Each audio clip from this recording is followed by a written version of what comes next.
When you read Tolkien, it's more than just a story, right? It feels real, like a lost chapter of our own history. So, how did he do that? How do you build an entire reality from the ground up? Well, that's what we're here for. We're going to open up the Master's Toolkit and see exactly how he forged a world from pure imagination. Look, we praise authors for great storytelling all the time, but Tolkien, he was playing a completely different game. He wasn't just an author, he was an architect of universes. This quote here really hits the nail on the head. He wasn't just writing a book, he was basically documenting a world with its own history, its own geography, its own languages, the whole shebang. He built the house first, then decided who was going to live in it. And that's the real magic of it, isn't it? That feeling that Middle-earth is a tangible place, a place you could almost visit. And you know what? That feeling was no accident. It was the result of a deliberate, lifelong mission with a very specific philosophy behind it. So that's the big question we're going to unpack. How did he pull it off? Okay, so to really get how he did it, we got to start with his core philosophy. See, for Tolkien, a fantasy writer wasn't just some inventor making things up. No, it was something way, way deeper. He called it being a sub-creator. So, what on earth is subcreation? Well, it all comes down to this idea of a primary world and a secondary world. The primary world, that's our world, the one we're in right now. It has all the raw ingredients: trees, mountains, love, betrayal, you name it. A subcreator, in Tolkien's mind, doesn't invent new ingredients. Instead, they take those familiar pieces from our world and recombine them in a new, fantastic way to build a secondary world. A world so convincing that when you read about it, you feel like you're actually there. So, okay, how do you actually make that secondary world feel real?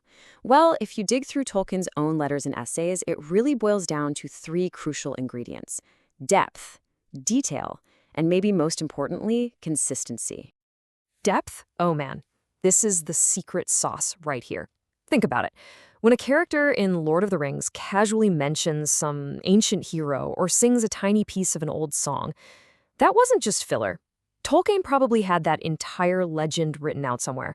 It gives you this incredible feeling that the story you're reading is just the tip of the iceberg, that there's this vast, ancient world humming along in the background, totally independent of what our heroes are doing. And that leads us to what had to be the most grueling part of his work, this obsession with consistency. He built his world like a Swiss watch. Everything had to work perfectly. His biographer even mentioned that he'd calculate the phases of the moon for a specific scene. Travel times, geography, the grammar of his made-up languages, everything had its own internal logic. And it's that logic, that rock-solid foundation, that makes the world feel so, well, real. Okay, but let's be real. Nobody's perfect. What happens when a guy who's been working on the same world for, 50 years makes the mistake? What happens when a brilliant new idea completely contradicts something he wrote decades ago? Does the whole thing just crumble? No, not even close. Because Tolkien had two brilliant solutions. The first one is pretty straightforward. Just go back and change it. Revise the older text to fit the new reality. Simple. But the second solution? Oh, this is where the real genius comes in. He would basically pretend he wasn't the author. Instead, he was just an editor, translating ancient historical documents from Middle-earth, like the Red Book of Westmark.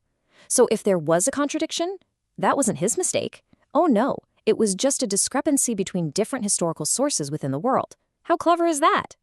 And here's the perfect example of this in action, the origin of the ring. In the very first edition of The Hobbit, the ring is, well, it's just a magic ring. Gollum is totally willing to bet it in the riddle contest, no big deal. But then, years later, Tolkien writes The Lord of the Rings, and suddenly the ring is this all-powerful, soul-crushing artifact of pure evil. The idea that Gollum would just give it away becomes completely unbelievable. So what does Tolkien do? He rewrites the chapter in The Hobbit. But here's the kicker. He explains the change inside the new story. He says that Bilbo's original account was actually a lie that he told, a lie that the ring's evil influence made him tell. He took a real-world writing problem and turned it into a crucial piece of character development. It's just sheer genius. And this whole idea of revision wasn't just about fixing little continuity errors.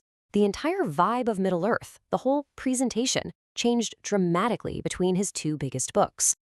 I mean, think about it. The Hobbit and The Lord of the Rings are set in the exact same world, but they feel like they're from different planets. The Hobbit is a fairy tale for kids, right? It's whimsical, the narrator is chatty, he's talking directly to you. But then you pick up The Lord of the Rings, and bam, it's this serious historical epic for adults. The tone is heavy, the stakes are literally the end of the world. The world basically had to grow up along with its readers.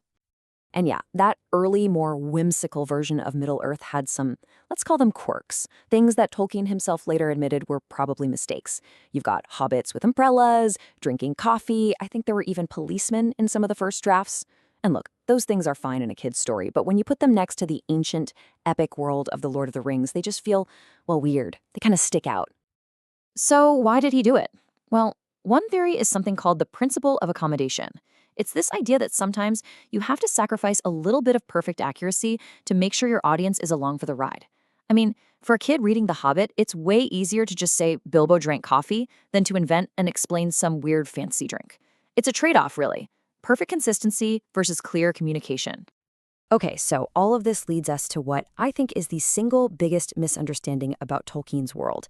It's also probably the coolest part of his whole project. We've talked a lot about how he built it, but we haven't really asked the most important question of all. Where is Middle-earth?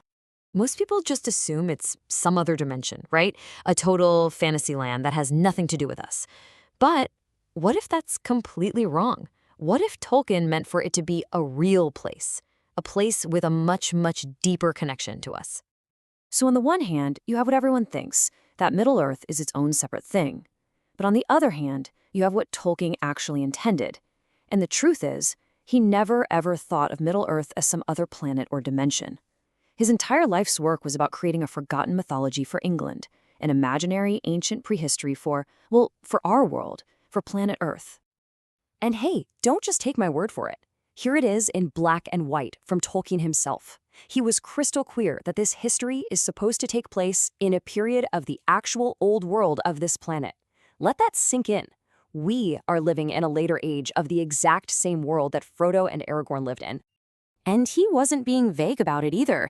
He got incredibly specific. The geography of Middle-earth was designed to roughly line up with Europe. He said that Hobbiton and Rivendell would be at the same latitude as Oxford, where he taught for years. And Minas Tirith, the massive white city, that's on the same latitude as Florence, Italy. This is mind-blowing stuff. In his imagination, the Shire wasn't just like England, it was a lost ancient England. So what does this all add up to? Well, this deep, hidden connection to our own world is why Middle-earth hits us so hard. And it's why it has this amazing dual appeal.